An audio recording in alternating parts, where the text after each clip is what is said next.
Hello students, I am Cássia, your English teacher. Olá alunos, eu sou a professora Cássia, professora de inglês, e hoje a gente vai estar olhando, estudando e assimilando a primeira parte da nossa revisão da quarta etapa, toda a unidade 7. Vamos ver capítulo 1 e 2.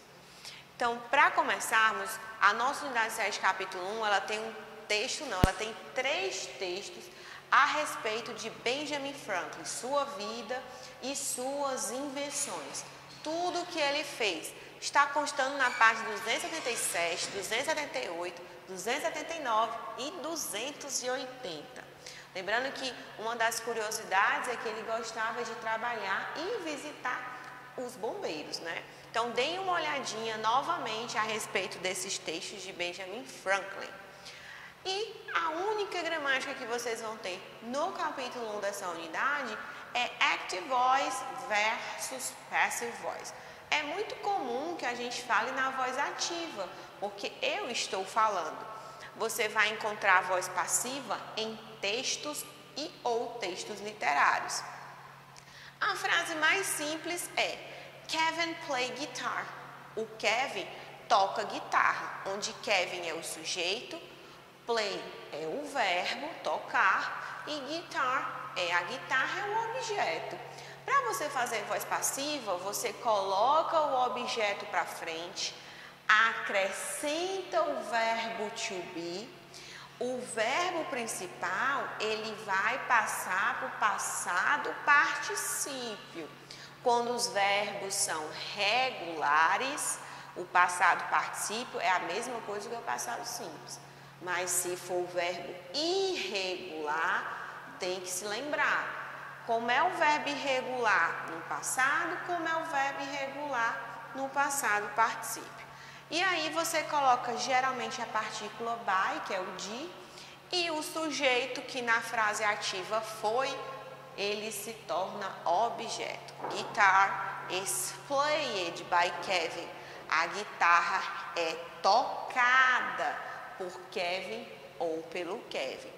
Essa é a construção primária da voz passiva. Existe um quadro no livro de vocês, na página 281, que ele diz bem claro se a frase está no presente, verbo to be no presente, verbo no passado participa. Se a frase está no passado, verbo to be no passado e verbo principal no passado participa.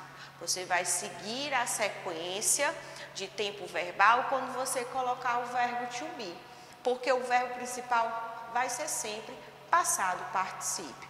Aí tem que lembrar se ele é um verbo regular ou irregular. Agora vamos passar para o capítulo 2, onde nós temos um texto sobre invenções. Invenções essas de verdade, mas nem sempre tão acessíveis assim.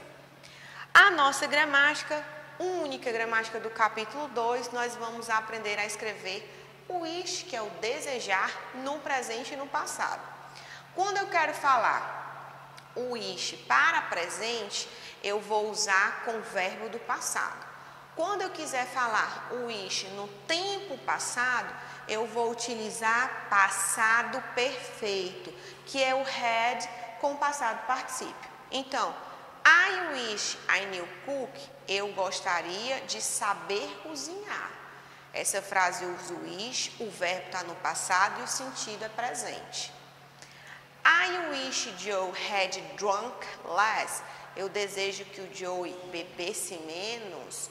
Eu estou escrevendo wish, estou usando had com participle e a minha frase se torna passado.